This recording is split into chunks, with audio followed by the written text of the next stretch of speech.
El viento cortaba como cuchillas a través del valle cuando Elena Vázquez sostuvo la cámara en sus manos temblorosas, sintiendo el frío peso del metal contra su piel entumecida por 40 años de espera. El equipo había emergido del hielo derretido como un fantasma del pasado, aún funcionando después de décadas enterrado en las entrañas del glaciar Perito Moreno. 43 años. Ese era el tiempo exacto desde que su hermana Helena había desaparecido en esta misma región de la Patagonia Argentina, llevando consigo solo una mochila, una cámara y una férrea determinación que Helena nunca había logrado comprender completamente. Ahora, a sus 65 años, Helena estaba de vuelta en el lugar que atormentaba sus sueños. El guía turístico le había entregado la cámara con una sonrisa incómoda,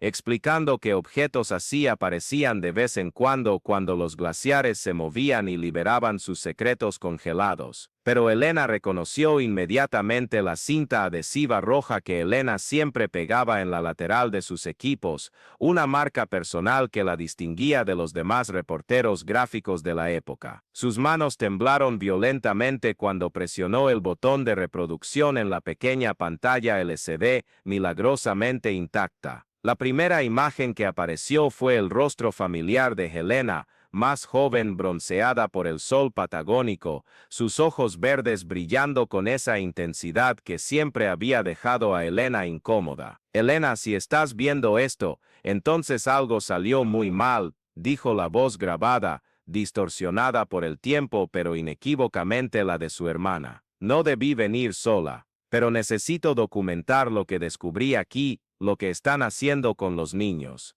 El corazón de Helena se aceleró. ¿Niños? Helena nunca había mencionado niños en sus últimas cartas. La investigación sobre la desaparición de su hermana se había centrado en la posibilidad de un accidente de montañismo, una caída fatal en una grieta glacial. Las autoridades argentinas habían cerrado el caso después de 6 meses de búsquedas infructuosas. La grabación continuó con Helena caminando por un sendero rocoso, la cámara capturando paisajes desolados intercalados con primeros planos de su rostro tenso. Hay una comunidad aquí, Helena, escondida en el valle cercano al Cerro Fitzroy. Se llaman a sí mismos los purificadores y dicen seguir a un líder llamado Padre Cristóbal, pero no es una comunidad religiosa común. Ellos se llevan niños perdidos, huérfanos, algunos incluso robados de sus familias. Helena pausó el vídeo, respirando con dificultad. El aire enrarecido de la altura no ayudaba, pero era más que eso. Un dolor familiar se extendió por su pecho, esa misma sensación de abandono y miedo que la acompañaba desde la infancia. Helena siempre había sido la valiente, la que enfrentaba los monstruos debajo de la cama mientras Helena se escondía bajo las sábanas. Incluso adultas, esa dinámica había permanecido inalterada. Reanudó la reproducción. Helena ahora filmaba desde un escondite, probablemente detrás de rocas. En el vídeo tembloroso, era posible ver figuras distantes moviéndose en formación organizada alrededor de estructuras que parecían tiendas grandes o barracas improvisadas. Son al menos 50 personas, susurró la voz de Helena, la mayoría adultos, pero vi al menos 12 niños, todos entre 8 y 15 años. Usan ropas blancas y se mueven de forma extraña, como si estuvieran, no sé, drogados o hipnotizados. Un sonido agudo cortó el aire, haciendo que Helena se sobresaltara. Era solo su celular, pero en esa vastedad helada, cualquier ruido sonaba amplificado y amenazante. Ignoró la llamada y volvió su atención al vídeo. Helena se había movido más cerca de la comunidad y ahora filmaba a través de una ventana improvisada de plástico. Dios mío, se oyó su voz entrecortada.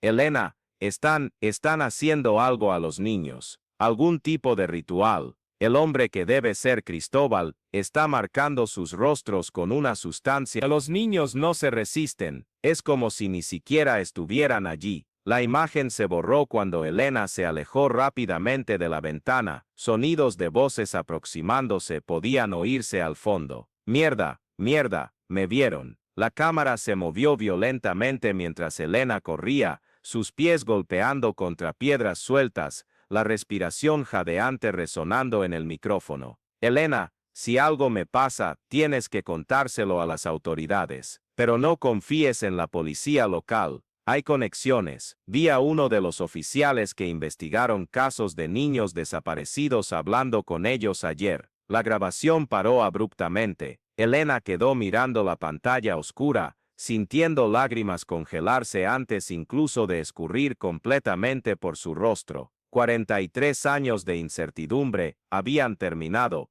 pero fueron sustituidos por un horror que jamás había imaginado. Elena no había muerto en un accidente. Había sido asesinada por descubrir algo terrible. El sonido de pasos en la nieve hizo que Elena se girara bruscamente. Un hombre de mediana edad, cabello canoso y barba descuidada, se acercaba usando ropa de montañismo profesional. Ella lo reconoció como Miguel Santos, el guía turístico que había organizado su viaje hasta el glaciar, el mismo que le había entregado la cámara. Señora Vázquez, dijo él, parando a algunos metros de distancia. ¿Descubrió algo interesante en la cámara? Había algo en la forma en que hizo la pregunta que hizo que Elena instintivamente escondiera el equipo dentro de su chaqueta. Solo algunas grabaciones antiguas. Paisajes. Miguel sonrió, pero sus ojos permanecieron fríos. ¡Qué lástima! Esperaba que fueran más reveladoras. ¿Por qué esperaría eso? Bueno, su hermana era periodista, ¿no? Siempre haciendo preguntas, siempre husmeando donde no debía. Dio algunos pasos más hacia ella. Tal vez sería mejor dejar el pasado en el pasado, señora. La Patagonia puede ser peligrosa para quien se pierde. El corazón de Elena se aceleró de nuevo, pero esta vez por puro terror. ¿Usted la conocía? Conocía muchas personas a lo largo de los años. Esta región atrae tipos específicos, aventureros, idealistas, personas que creen que pueden cambiar el mundo. Su mano derecha se movió sutilmente hacia el bolsillo de su chaqueta. Desafortunadamente, el mundo a veces las cambia primero. Escena, habitación de hotel en el Calafate. Elena no esperó a ver qué pretendía sacar de su bolsillo. Se dio la vuelta y corrió en dirección contraria, sus pies resbalando en la nieve compactada, los pulmones ardiendo con el aire gélido. Detrás suyo, escuchó a Miguel gritar algo en español, luego el sonido inconfundible de pasos pesados persiguiéndola. La adrenalina bombeaba por su cuerpo de 65 años, músculos dormidos durante décadas recordando de repente cómo era correr por su vida. La cámara de vídeo golpeaba contra su pecho dentro de la chaqueta, recordándole constantemente el peso de la verdad que cargaba. Elena había muerto por esto. Ella no dejaría que el sacrificio de su hermana fuera en vano. Llegó al vehículo que había alquilado en el Calafate, una vieja camioneta Toyota que parecía más robusta de lo que realmente era. Las manos le temblaban tanto que necesitó 3 intentos para encontrar la llave en su bolso. Por el retrovisor, vio a Miguel emergiendo de entre las rocas, ahora sosteniendo lo que parecía ser una radio o un teléfono satelital. El motor tosió 2 veces antes de arrancar. Elena pisó a fondo el acelerador, las ruedas patinando en la nieve antes de encontrar tracción. El camino de tierra que llevaba de vuelta a la civilización nunca se había visto tan largo. Cada curva podía esconder una emboscada, cada cuesta podía ser la última que vería. 20 minutos después, cuando finalmente divisó las primeras casas en las afueras del Calafate, Elena se permitió respirar más tranquilamente. Necesitaba salir del país lo más rápido posible, pero antes tenía que hacer copias de la grabación y enviarlas a personas de confianza. El problema era que, después de décadas viviendo una vida solitaria en Buenos Aires, Elena no estaba segura de en quién podía confiar. Estacionó frente al hotel donde se hospedaba, un establecimiento modesto frecuentado principalmente por mochileros europeos. El vestíbulo estaba casi vacío, excepto por la recepcionista, una joven de apariencia indígena que sonrió amablemente cuando Elena pasó apresurada hacia los ascensores. En la habitación, cerró la puerta con pestillo y cadena antes de conectar la cámara de vídeo al portátil. Mientras el archivo se copiaba, examinó de nuevo el equipo. Había otras grabaciones además de la que había visto. El dispositivo mostraba 6 archivos de vídeo, totalizando casi 2 horas de material. Abrió el segundo archivo. Elena aparecía de nuevo, pero esta vez estaba en un lugar cerrado, probablemente una tienda de campaña. La iluminación era precaria, solo una linterna proporcionando una luz amarillenta. Tercer día infiltrada en la comunidad, dijo con voz baja. He conseguido pasarme por una peregrina perdida. El padre Cristóbal me recibió personalmente. Hay algo profundamente inquietante en él, Elena. Sus ojos, es como si vieran a través de ti. La imagen tembló cuando Elena ajustó la cámara. Los niños aquí no son solo víctimas, son entrenados. Para algo, durante el día hacen trabajos forzados, pero por la noche hay sesiones especiales. He oído gritos provenientes de la cabaña principal. Cuando pregunté sobre eso, me dijeron que eran ejercicios de purificación espiritual. Elena pausó el vídeo, cogió el teléfono y marcó un número internacional. Su editora en Buenos Aires, Carmen Rodríguez, era una de las pocas personas en las que aún confiaba. El teléfono sonó varias veces antes de ir al buzón de voz. Carmen, soy yo, Elena. He encontrado algo sobre Elena, algo terrible. Estoy enviando archivos por correo electrónico. Si algo me pasa, públicalo todo. Y Carmen, cuidado con a quién le cuentas esto. Retomó el vídeo. Elena ahora filmaba secretamente lo que parecía ser una ceremonia nocturna. Decenas de figuras vestidas de blanco se movían en círculos concéntricos alrededor de una fogata. En el centro, un hombre alto y delgado, presumiblemente el padre Cristóbal, gesticulaba dramáticamente mientras hablaba en un idioma que Elena no podía identificar. No es latín ni español, susurró la voz de Elena en la grabación. Parece ser algún idioma inventado. Los niños repiten las palabras como si las conocieran de memoria. La cámara se acercó, y Elena pudo ver los rostros de los niños. Sus ojos estaban vidriosos sin foco, como si estuvieran bajo el efecto de drogas pesadas. Más inquietante aún,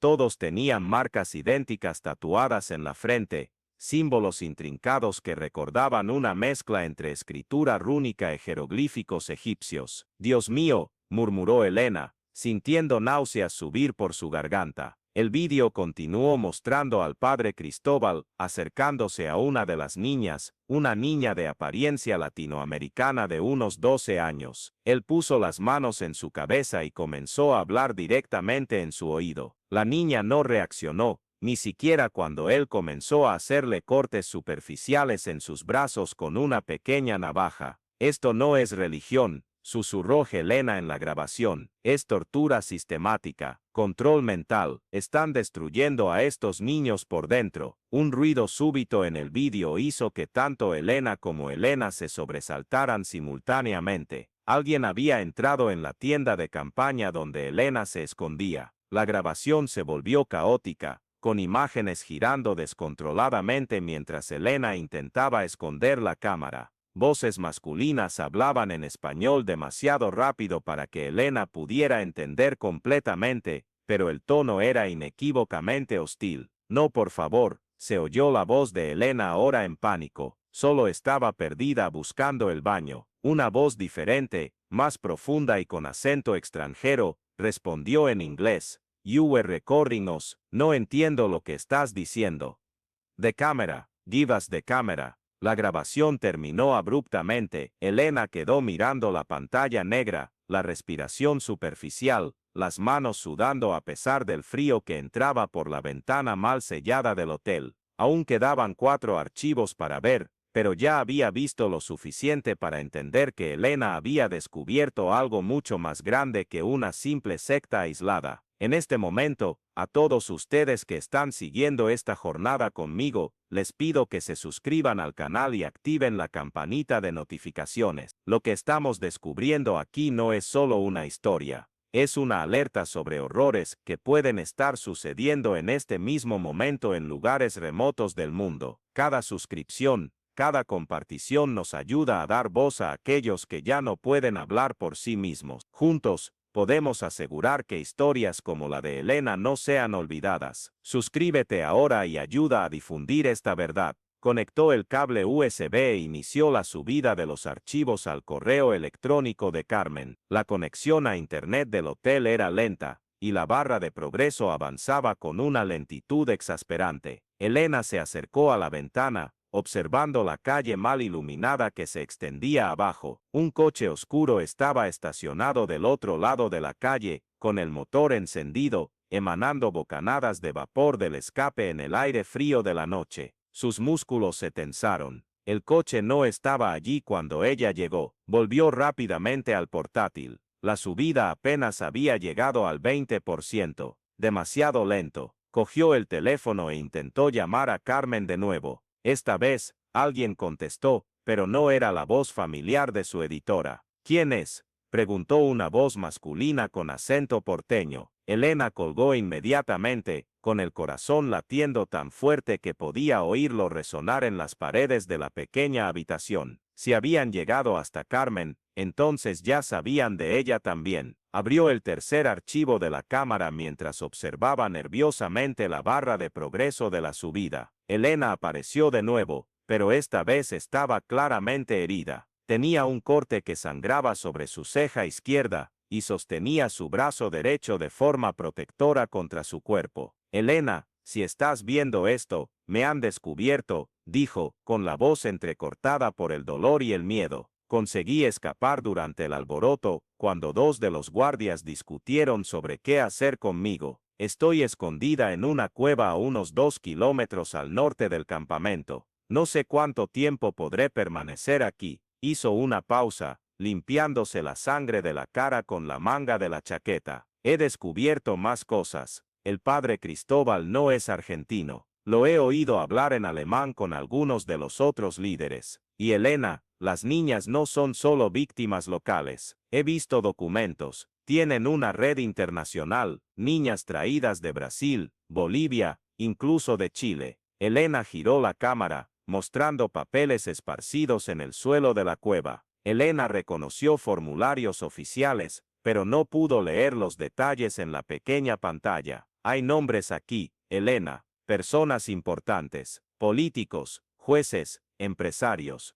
Esto no es solo un grupo de fanáticos religiosos aislados, es una operación masiva, con protección de alto nivel. Un ruido de fondo hizo que Elena girara la cabeza bruscamente. Mierda, me están buscando. Elena, necesito que sepas una cosa. Su voz se volvió más suave, más íntima. ¿Recuerdas la muñeca que perdiste cuando tenías 7 años? ¿La María Antonia que mamá trajo de España? Elena frunció el ceño. ¿Por qué Elena estaría hablando de una muñeca antigua en un momento como ese? Lloraste durante días cuando desapareció, continuó Elena, pero nunca te conté la verdad. No la escondí para molestarte. La quemé, Elena, la quemé porque oía voces que venían de ella por la noche, voces de niños llorando. El corazón de Elena se detuvo. Recordaba vagamente pesadillas recurrentes en la infancia, siempre involucrando a niños que lloraban en español, un idioma que ella no hablaba en ese entonces. Los sueños habían parado abruptamente cuando la muñeca desapareció. Hay cosas en esta familia que no sabes, Elena. Papá no murió en un accidente de auto. Estaba investigando algo similar en España cuando lo atraparon. Mamá siempre lo supo, pero nunca tuvo el valor de contártelo. La grabación tembló violentamente cuando sonidos de voces se acercaron a la cueva. Están llegando. Elena, si consigues ver esto, no vengas tras de mí. Vive tu vida, olvida nuestra familia, olvida todo.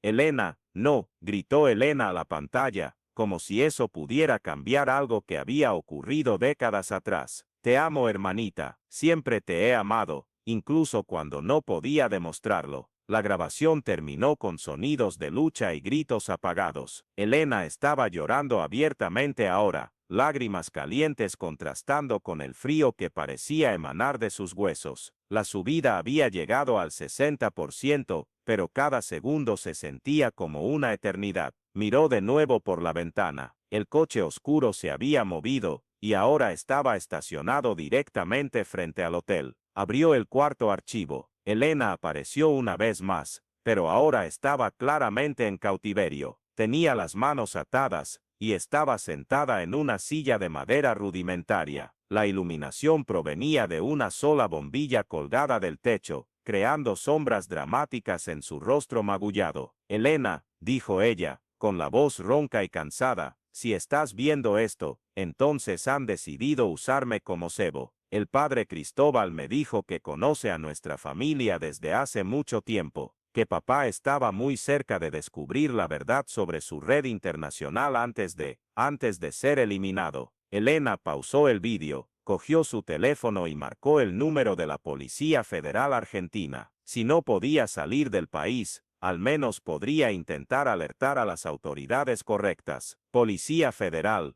¿cómo puedo ayudarla? Quiero reportar un caso de tráfico de menores en la región de El Calafate, dijo Elena rápidamente. Su nombre, por favor, Elena Vázquez. Tengo evidencia de una operación criminal que involucra a niños desaparecidos. Hubo una pausa al otro lado de la línea. Señora Vázquez, ¿dónde se encuentra exactamente? Algo en el tono de la pregunta hizo que Elena dudara. ¿Por qué necesita saber mi ubicación para recibir una denuncia? Es un procedimiento estándar, señora. Elena colgó. Ya habían infiltrado incluso a la Policía Federal. Elena tenía razón. La red era mucho más grande y poderosa de lo que ella había imaginado. Reanudó el vídeo. Elena seguía hablando, pero ahora había alguien fuera de cuadro, una sombra que se movía ocasionalmente detrás de la cámara. Me han mantenido viva durante 3 días, dijo Elena, no por bondad, sino porque quieren usar mi muerte para enviar un mensaje. Para ti, Elena, y para cualquier otro periodista que piense en investigar sus actividades. La voz de un hombre sonó fuera de cuadro, hablando en inglés con acento alemán. Tell her about the network. Elena respiró fundo.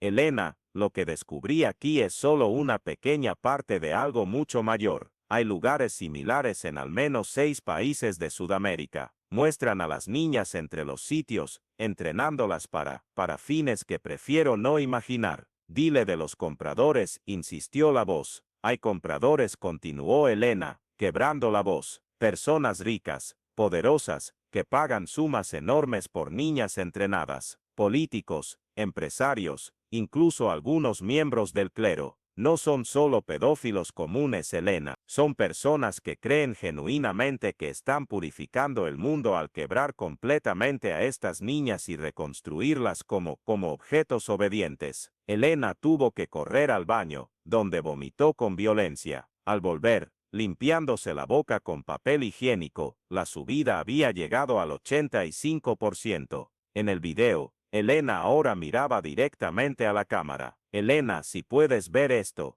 hay algo que debes hacer. En nuestro apartamento de infancia en Buenos Aires, debajo de la tabla suelta de mi habitación, ¿recuerdas cuál? Hay un sobre marrón. Dentro hay copias de documentos que papá escondió antes de morir. Nombres, fechas, ubicaciones. Toma esos documentos y llévalos a Interpol. No a la policía local. Interpol. La cámara tembló cuando alguien se acercó. La voz alemana sonó de nuevo. Basta, Elena, gritó Elena, con voz desesperada. Promete que encontrarás esos documentos. Promete que harás que paguen por lo que hicieron con todas esas. La grabación se interrumpió abruptamente. La subida llegó al 100% en el mismo momento en que Elena escuchó pasos pesados en el pasillo del hotel. Cerró el portátil rápidamente. Guardó la cámara en el bolso junto con sus documentos y caminó hasta la ventana. La habitación estaba en el 3er piso, demasiado alto para saltar,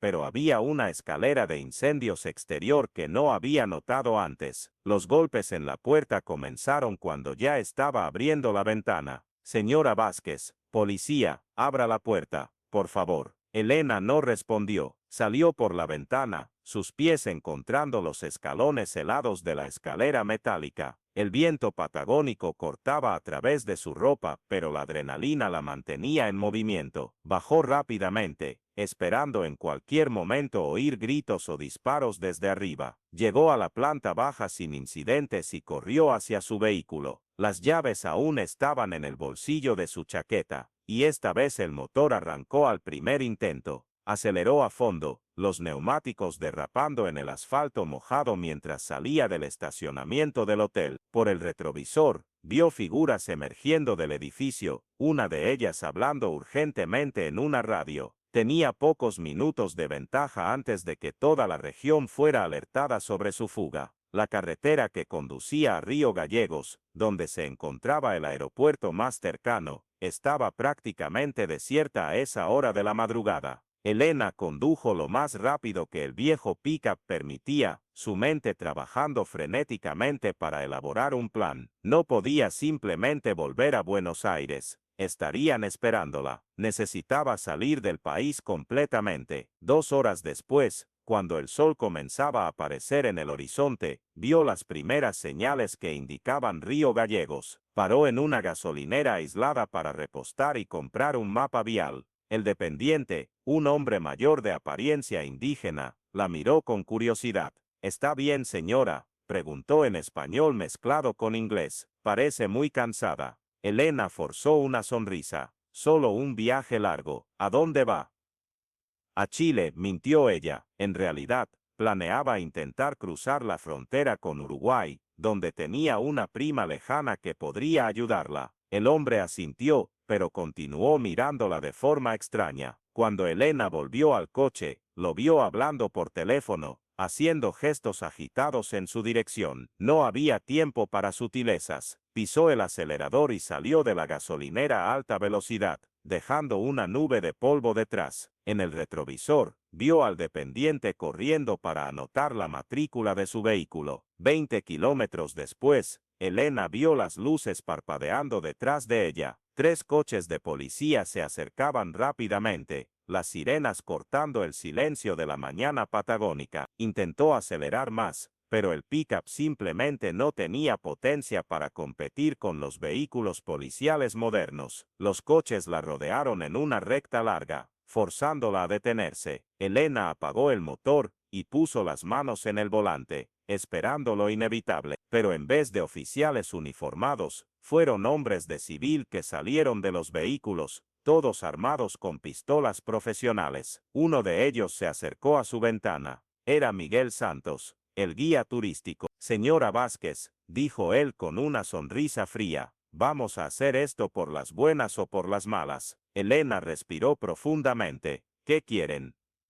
La cámara, por supuesto, y cualquier copia que hayas hecho del contenido. Ya envié todo a periodistas internacionales. Miguel rió. Carmen Rodríguez, desafortunadamente, tuvo un accidente anoche. Muy trágico. Parece que se resbaló y cayó del balcón de su apartamento. Elena sintió como si le hubieran dado un puñetazo en el estómago. Carmen estaba muerta por su causa. Pero no te preocupes, continuó Miguel. Conseguimos acceso a su ordenador antes de que llegaran las autoridades. Todos los correos electrónicos fueron borrados. En cuanto a los servidores de respaldo, se encogió de hombros. Digamos simplemente que algunas personas tienen contactos muy útiles en la industria tecnológica. No van a poder ocultar esto para siempre. No necesitamos ocultarlo para siempre, señora. Solo lo suficiente. Hizo un gesto a los otros hombres. Llévensela. Elena fue obligada a salir del pickup y colocada en el asiento trasero de uno de los coches de policía. Sus manos fueron esposadas, pero de manera casi gentil, como si los secuestradores estuvieran preocupados por no herirla innecesariamente. Durante el viaje de regreso, Elena logró procesar el 5º archivo de la cámara de Elena mentalmente. Había logrado ver algunos segundos antes de tener que huir del hotel. Elena aparecía por última vez, claramente torturada, rostro casi irreconocible debido a la hinchazón y los hematomas. Elena, había susurrado ella, casi inaudible, no fue tu culpa, nunca lo fue.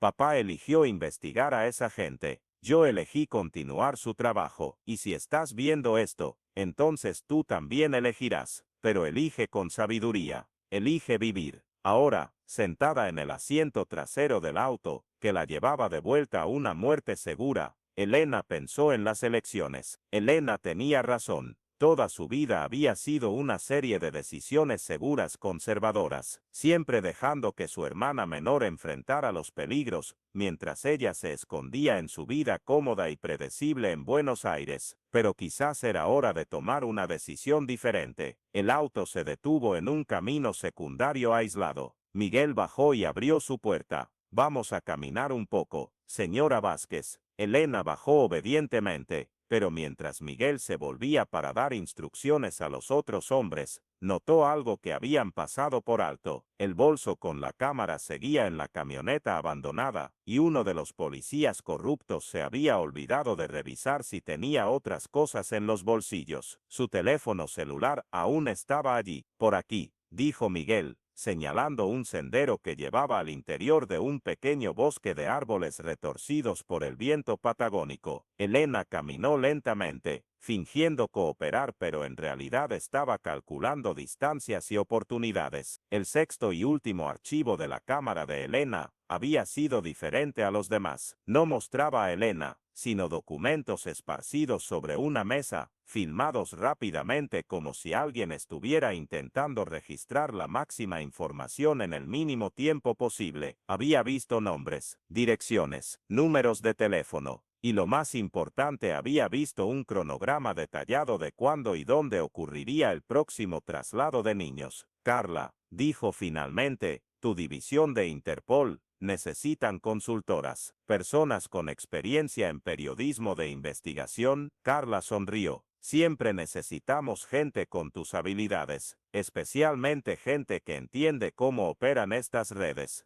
Entonces creo que es hora de tomar algunas decisiones diferentes». 6 meses después, Elena estaba en un tren en Rumania, camino a una pequeña ciudad donde habían comenzado a desaparecer niños. En su bolso, junto con equipo de grabación profesional, estaba la carta de Elena y una foto de las 23 niñas rescatadas en Bariloche. No sabía qué encontraría en esta nueva investigación, pero sabía que, por primera vez en su vida, estaba haciendo exactamente lo que debía estar haciendo. El tren entró en un túnel, y Elena vio su reflejo en la ventana oscura. Por un momento, pareció ver a Elena mirándola, sonriendo con aprobación. «Gracias, hermanita», susurró Elena a la oscuridad, «por mostrarme que nunca es demasiado tarde para elegir el valor». Cuando el tren emergió del túnel a la luz del sol rumano, Elena abrió su portátil y comenzó a revisar los archivos del caso actual. Había trabajo que hacer, monstruos que enfrentar, niñas que salvar, y por primera vez en 65 años de vida, Elena Vázquez estaba exactamente donde pertenecía.